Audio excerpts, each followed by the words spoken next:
Assalamu alaikum everyone. Today we are going to discuss the political philosopher, historian and economist, also a revolutionist Karl Marx. Karl Marx کا پورا نام Karl ہائنریچ marks ہے اور یہ 5 مئی 1818 کو پروشین Ryan land کے ایک قصبے ایک چھوٹے سے ٹاؤن ٹریئر میں پیدا ہوئے۔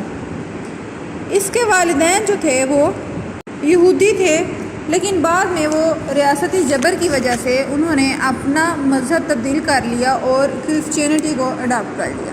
مارکس کا باپ ایک وکیل تھا اور وہ فرانسیسی انقلاب اور فرانسیسی خیالات سے بہت متاثر تھا۔ مارکس نے انقلابی تعلیمات بچپن سے ہی اپنے والد اور آزادی پسند دوست اسکول ٹیچروں سے حاصل کی۔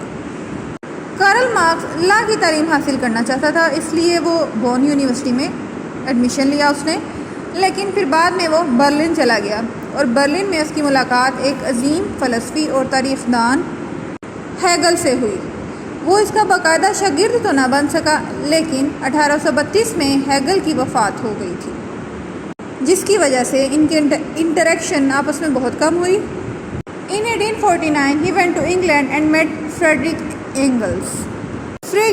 Friedrich Engels was much impressed by Karl Marx's views and he became the friend of Karl Marx, and the rest of the life they lived together.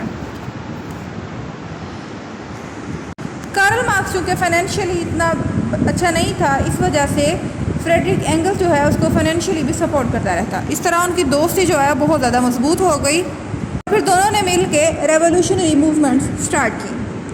There was revolution in France, Marx went to Germany and there he started his movement. اس کی وجہ سے اس کو arrest بھی کر لیا گیا، لیکن جلد ہی پھر اس کو چھوڑ دیا۔ پھر مارکس نے اپنا ارادہ انگلینڈ جانے کا بنا لیا اور پھر وہ انگلینڈ چلا گیا، لیکن وہاں پہ بھی کوئی خاص اس کو عزت نہ ملی۔ اس نے بہت سی کتابیں لکھی اکانومی پہ اور پولیٹیکل فلسفی پہ، جس میں کمیونسٹ مینیفیسٹو جو 1848 میں پبلش ہوئی، اور پھر کلاس اسٹرگل ان فرانس جو 1850 میں پبلش ہوئی، اور پھر داس کیپٹل، یہ اس کی بہت مشہور اور اہم تصانیف۔ کارل مارکس نے کمیونسٹ تھیوری کے لیے بہت زیادہ کام کیا۔ This was the result of his thoughts that in 1917 Tsar government was set up as a result of revolution in Russia. A communist government came into being that under the leadership of Lenin and Stalin got the status of world power, and it remained as such before its downfall in 1991. Now we talk about the dialectic materialism of Karl Marx. Karl Marx نے dialectic کا جو concept لیا ہے وہ Hegel سے لیا ہے۔ اس نے ہیگل کے ڈائلیکٹک کا جو کانسیپٹ تھا اس کو میٹیریلسٹک ڈائلیکٹزم میں چینج کر دیا۔ According to the theory of dialectic materialism of Karl Marx, the changes in the world are due to the laws of motion of matter. He talks about the triple action. First of all, there is evolutionary growth of concepts and organization, and this occurs under economic condition. Organization creates their opposites. In dialectic materialism, its explanation is done on the basis of materialism, and when it is applied to the study of history and social life, historical materialism comes into existence.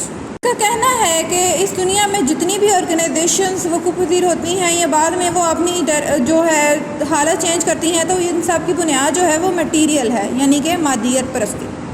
Karl Marx says about the dialectic idealism of Hegel like it was standing on headlong and he made it stand upright. That means کہ جو Hegel کا dialectic idealism تھا وہ سر کے بل کھڑا تھا اور اس نے اس کو سیدھا کر کے کھڑا کر دیا، according to Marx. Karl Marx talks about the surplus value. Surplus value is the difference between cost and sale price. اس کے مطابق مزدور طبقہ سرمایہ پیدا کرتا ہے، لیکن سرمایہ دار جو ہے اسی کا خون چوستا ہے۔ ایک مزدور جو اپنی محنت سے کارخانے میں مختلف اشیاء بناتا ہے، اسے خریدنے کے لیے اس کے پاس پیسے بھی نہیں ہوتے۔ مارکس کہتا ہے کہ انسان کی صرف کردہ محنت و مشقت اصل میں بنیادی حیثیت رکھتی ہے۔ سرمایہ دارانہ نظام میں یا کیپٹلسٹک سسٹم میں معاشرہ میں ذرائع پیداوار پر چند افراد کا قبضہ ہو جاتا ہے اور مزدور اپنی محنت اس کیپٹل کلاس کے ہاتھ فروخت کرتا ہے۔ یہ جو کیپٹل کلاس ہے اسے صرف خام مال، یہ جو را مٹیریل ہے وہ اسے دیتا ہے، جبکہ مزدور جو ہے اس کو تیار کرتا ہے اور پھر اس طرح اس کی قیمت میں اضافہ ہو جاتا ہے جب وہ اس پہ اپنی محنت لگاتا ہے۔ تو جو ان دونوں چیزوں کے درمیان یعنی کہ کاسٹ اور سیل پرائس کے درمیان جو ویلیو ہے اس کو وہ سرپلس ویلیو کہتا ہے، اور جس کا وہ حقدار جو ہے مزدور طبقے کو ٹھہراتا ہے، کیونکہ اس کا کہنا ہے کہ مزدور طبقہ اس پہ محنت کرتا ہے تو اس کا حق جو ہے صرف مزدور طبقے کے پاس ہونا چاہیے، اس کو استعمال کرنے کا یا اس کی جیب میں جانا چاہیے۔ لیکن ایسا نہیں ہوتا، اور جو سرمایہ دار طبقہ ہے وہ یہ سرپلس ویلیو اپنی جیب میں ڈالتا جاتا ہے، اس طرح وہ امیر سے امیر تر ہوتا جاتا ہے، اور جو غریب طبقہ ہے جب اس کی جو انیشیل نیڈز ہیں وہ بھی پوری نہیں ہوتی، اس طرح وہ طبقہ جو ہے وہ غریب سے غریب تر ہوتا جاتا ہے۔ پھر ایک ایسا وقت آتا ہے کہ ان دونوں طبقات کے درمیان جو ہے کشمکش پیدا ہو جاتی ہے اور ایک پھر ریولوشن آ جاتا ہے جسے یہ کمیونزم ریولوشن کے نام سے پکارتا ہے۔ Now here is theory of revolution presented by Karl Marx. In his Communist Manifesto, Marx wants the revolution to be gradual. In his opinion, capitalistic system is to die its natural death, and communistic system is to take its place gradually.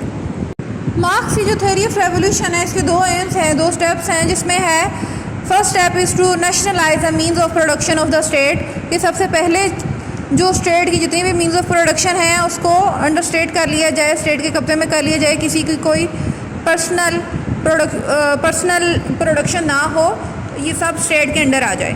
پھر second step پہ is to snatch the capital from bourgeois class, پھر جو تمام سرمایہ ہے وہ bourgeois class جو elite class ہے اس سے اسنیچ کر لیا جائے اور اس کو بھی نیشنلائز کر دیا جائے۔ Then here are two stages of revolution, that is political revolution and economic revolution. Political revolution میں کیا ہے کہ پہلے جو ہے کیونکہ مزدور طبقہ کسی زیادہ ہے اور ایلیٹ کلاس کم ہے، تو مزدور طبقہ جو ہے وہ تھرو ڈیموکریسی اپنی جو پارلیمنٹ میں اپنی سیٹس ون کرے اور اس کے بعد جو پولیٹیکل پارٹیسپیشن میں حصہ لے، اور پھر اس کے بعد جو اکنامک ریولیوشن آئے گا جس میں تمام چیزیں جو ہے نیشنلائز کر دی جائیں گی، تمام economy of that state and capital of that state, production means of production وہ سب جو ہے نیشنلائز کر دیا جائے گا، اور ہر کسی کو اس کی محنت کے بدلے میں معاوضہ ملے گا، کوئی امیر نہیں ہوگا اور کوئی غریب نہیں ہوگا، سب جو ہیں وہ ایکول ہوں گے۔ Karl Marx materialistic interpretation of history. Marx kept in view the Hegel's theory of dialectics while discussing the revolution. جب وہ ریولیوشن کی بات کرتا ہے تو اس کو مائنڈ میں جو ہے جو ہیگل کی ڈائلیکٹکس ڈائلیکٹزم کی تھیوری ہے اس کو وہ اس نے اس کے ساتھ ریلیٹ کیا ہوا ہے۔ Marx change the concept of Aristotle man as a social animal to man as a economic animal. یہ اس نے ہسٹری سے ڈیرائیو کی ہوئی ہے کہ یہ جو ہیگلس کی جو تھیوری ہے ڈائلیکٹکس کی وہ بھی، اور یہ جو اس نے یہاں پہ ایرسٹوٹل کا جو ایک مشہور مقولہ تھا، ایک مشہور اس کی کوٹیشن تھی کہ مین ایز اے سوشل اینیمل، اس نے اس کو چینج کر دیا ہے کہ اکنامک اینیمل ہے، کیونکہ انسان جو ہے مادیت پرست ہے اور یہ مادیت کے بغیر زندہ نہیں رہ سکتا، اور جو اس کی جو انیشیل نیڈز ہیں وہ بھی اکنامک ہوتی ہیں، تو اس وجہ سے جو ہے man is an economic animal not a social animal. Concepts do not make change in human matters but are his economic conditions of life. According to Marx, that change میں آئیڈیاز کو یا تھنکنگ کو کوئی اس سے اس کا کوئی concern نہیں ہوتا. اگر کہیں چینج آتا ہے تو وہ صرف اکنامک کنڈیشنز کی وجہ سے یا اکنامکلی وہ اتنا ویک ہوتا جاتا ہے پھر ہی چینج آتا ہے، ادروائز جو کانسیپٹس ہیں جو تھنکنگز ہیں وہ چینج لانے کا باعث نہیں ہوتی. According to Marx, there are 4 phases of human society. First ہے slavery period ہے. پیریڈ میں کیا ہوتا تھا کہ لوگ جو ہے وہ غلام رکھتے تھے، لیکن وہ غلاموں کی جو ضروریات ہیں وہ بڑے خوش دلی سے پورے کرتے تھے. اس کے بعد جب فیوڈل سوسائٹی آئی اس میں کیا جو کسان طبقہ اور فیوڈل آرٹس پیدا ہو گیا. اب یہ جو فیوڈل سسٹم تھا اس میں کسان جو ہے وہ زمین پہ محنت کرتے تھے اور فصل اگاتے تھے، لیکن جو اس کا معاوضہ ہے جو اس کا سرمایہ ہے وہ کون لیتے تھے؟ Feudal class. اس کے بعد جو ہے کیپٹلسٹک سسٹم، جب صنعتی انقلاب آیا، انڈسٹریل ریولیوشن آیا، اس کے بعد کیپٹلسٹک سسٹم وجود میں آیا جس میں جو کیپٹل جو اسٹیٹ کا کیپٹل تھا سارے کا سارا وہ ایلیٹ کلاس کے ہاتھوں میں چند ہاتھوں میں جو ہے وہ مرتکز ہو کے رہ گیا اور جو غریب طبقہ تھا اس کی ضروریات بھی پوری نہیں ہوتی تھی.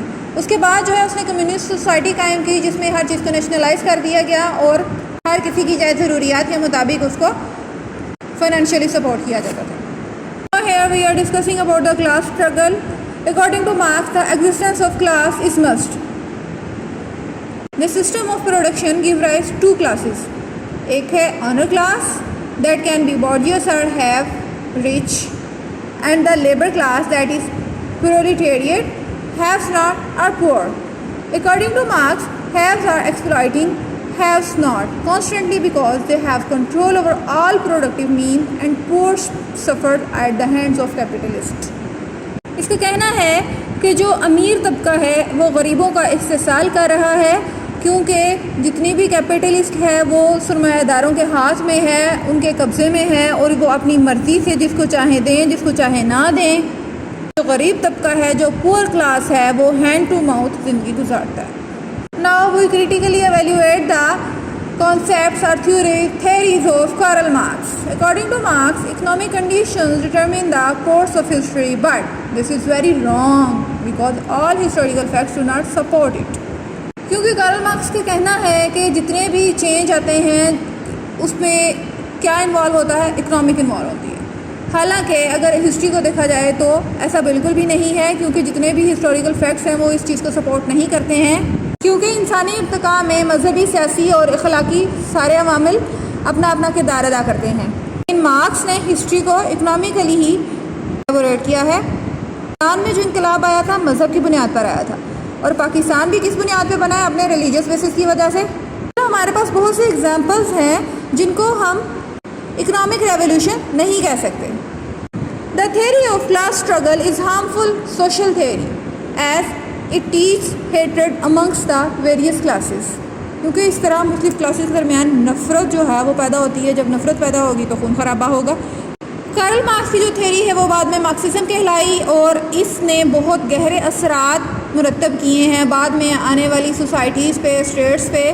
کیونکہ اس کے بعد جو تھا لینن اور ماؤ زے تنگ نے اس سے بہت فائدہ اٹھایا اگرچہ کارل مارکس کی زندگی میں اسے کوئی اس سے خاطر خواہ فائدہ نہ ہوا. تو یہ تو تھا ہمارا آج کا لیکچر کارل مارکس پہ اور مارکسزم پہ. Hope so you have fully understood it. Thank you. اللہ حافظ. Stay blessed.